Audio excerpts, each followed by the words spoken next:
¿Por qué Dios comisiona a Moisés para libertar al pueblo judío y luego lo quiere matar? Y relato bíblico es muy corto, se desarrolla en solo 3 versículos en el libro de Éxodo. Vamos a leerlo para hablar al respecto. Éxodo 4 del 24 al 26 y dice: y aconteció en el camino que en una posada Jehová le salió al encuentro y quiso matarlo. Entonces Séfora tomó un pedernal afilado y cortó el prepucio de su hijo y lo echó a sus pies diciendo: a la verdad, tú me eres un esposo de sangre. Así le dejó luego ir y ella dijo: esposo de sangre a causa de la circuncisión. Hay una situación curiosa y es que, para empezar, si Dios te quiere matar, te mata en un segundo. Realmente oponerse y dar un juicio ante Moisés, la intención era mostrarle a él y a todos nosotros una cosa muy importante, y es la congruencia. Sabemos por antecedentes que Séfora era madianita, es decir, no era una situación judía tal cual que adoraba solo a Jehová, sino tenía creencias ya mezcladas. Y en ese momento lo podemos ver porque su papá Jetro aparece después asombrándose del poder verdadero de Dios sobre cualquier otro Dios. En este momento podemos darnos una idea, sin tener inclusive un contexto histórico social de los madianitas amplio, a lo que estaba pasando en su cuestión de creencias. Ahora bien, sabemos que inclusive este versículo se ha interpretado de que Dios no quería matar a Moisés, sino quería matar también a su hijo. Y existe una discrepancia curiosa de eso. Sin embargo, hay algo muy curioso que podemos ver.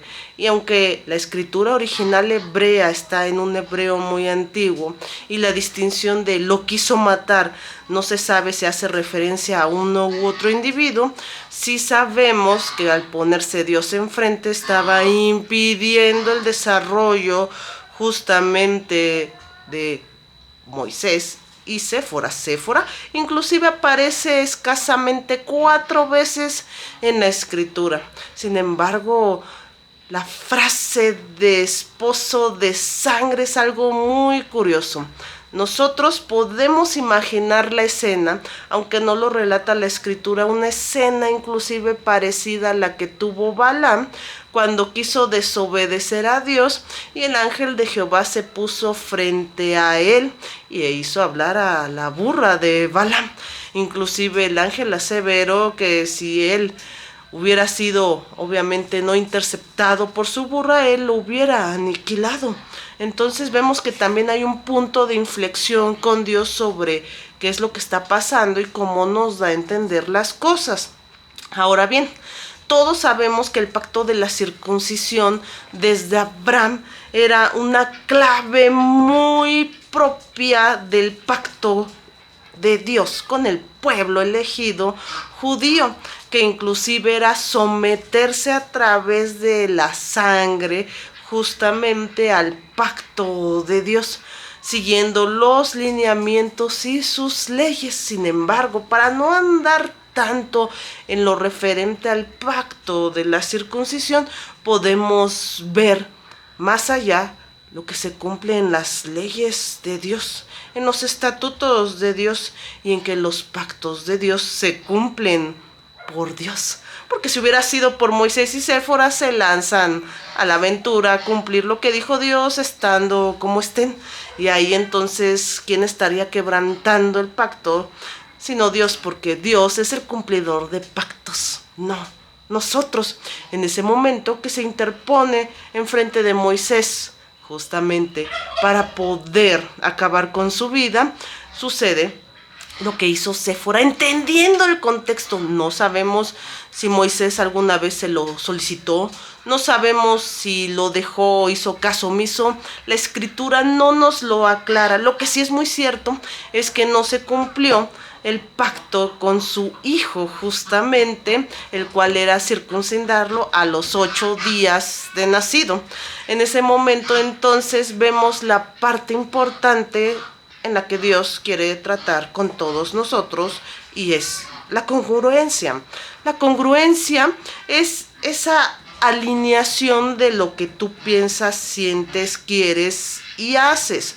En ese momento podemos ver que Moisés quería tenerse a Dios, quería seguir a Dios, pero le faltaba examinar todo el lineamiento de su propia vida, desde su familia hasta su sistema de creencias. En ese momento que Dios lo empieza a alinear es porque Él también está en la disposición. Hoy en día existe una situación muy fuerte con lo incongruente que nos hemos vuelto. Muchos dicen que es debido a un sesgo cognitivo, emocional, que nos hace decir algo y hacer otra cosa. En ese momento yo les puedo también asegurar una cuestión muy interesante. Todo lo que crea confusión en esta vida, todo lo que dice ser y no es, todo lo que en apariencia pareciera, aunque es una palabra redundante, ser una cosa u otra, viene del enemigo, viene de la maldad, viene de nuestra situación caída y de nuestra lejanía con Dios. Dios es un Dios de claridad, es un Dios rápido en cuestión de palabras, no te lleva por un laberinto para confundirte, es muy claro lo que Él quiere, y la escritura completa nos habla de todo eso, de sus pactos, de su obra, del sacrificio, de la salvación, de su amor, de tantas cosas que sería imposible negarlo. Entonces cualquier interpretación diferente, cualquier situación diferente es por nuestra lejanía con Dios. Ahora bien, ¿cómo trasladamos esa situación a nosotros hoy en día?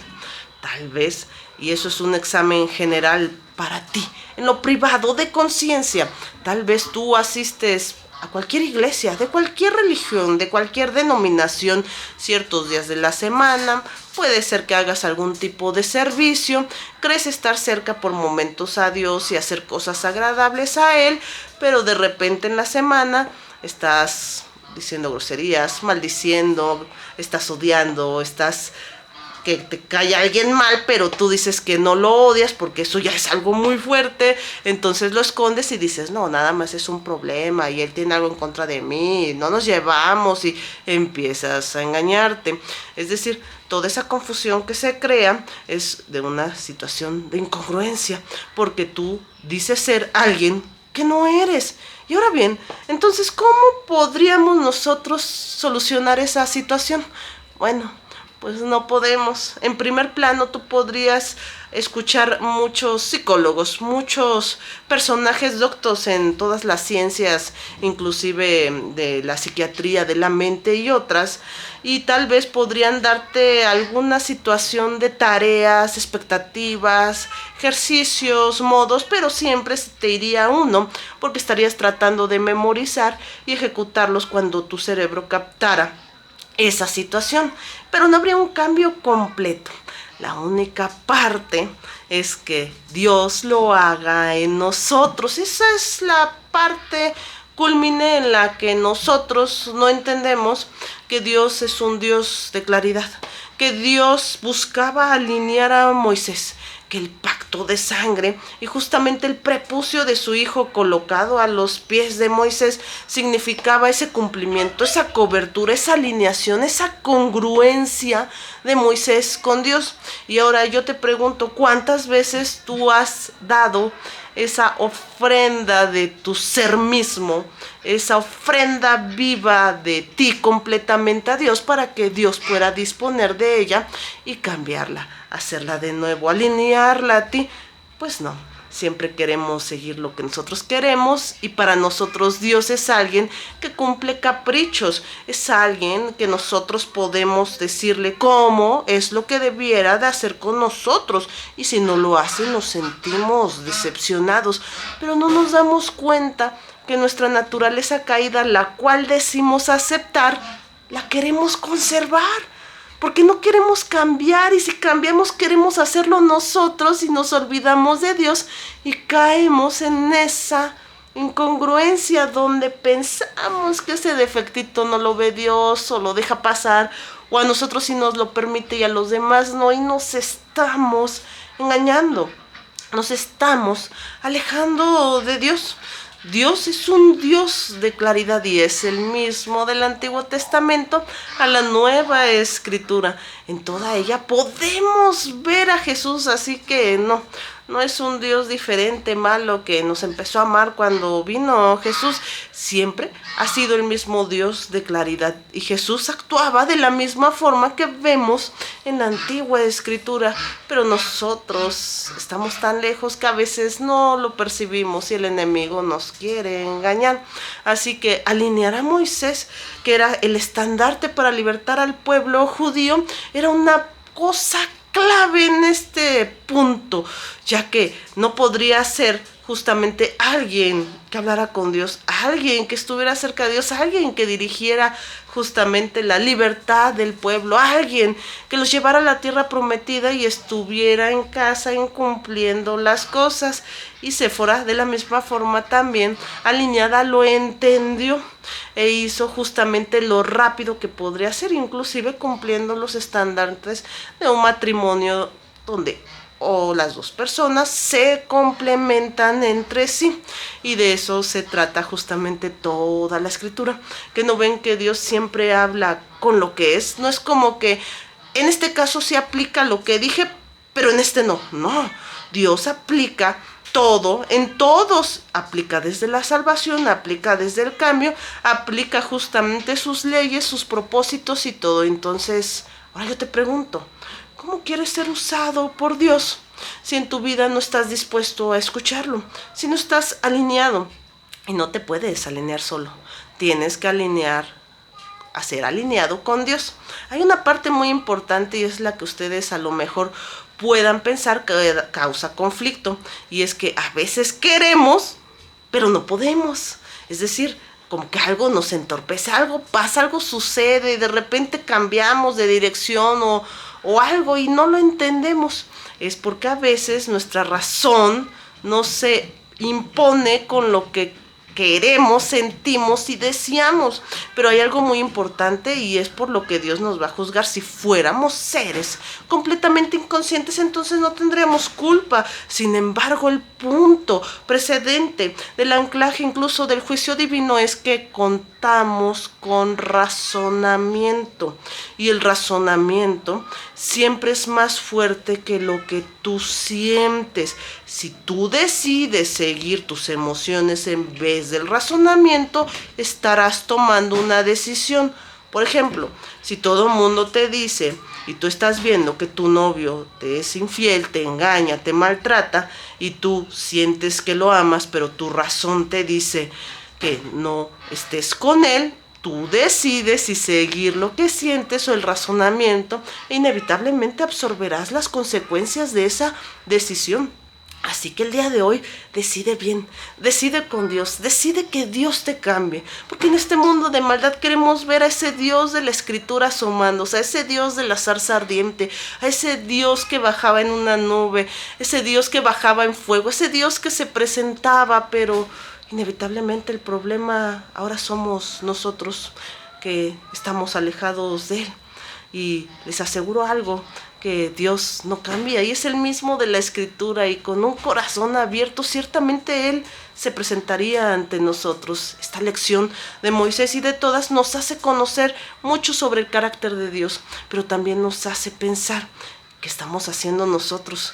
¿Dónde estamos dirigiendo nuestro corazón? ¿Somos personas cercanas a Dios o diciendo ser cercanas sin cambios, sin frutos, sin nada? Deberíamos de pensarlo 2 veces, acercarnos a Él, dejar que Él nos cambie, estar dispuestos a escucharlo, dejar que el mundo te vaya a ti y te lleve por ese camino. Sería la peor decisión, porque créeme, todo es muy fugaz, la eternidad no se puede comparar, y la verdad, esa sensación de saciedad, de amor, de conocer verdaderamente a qué venimos, solo la puedes tener con Dios. Bendiciones a todos.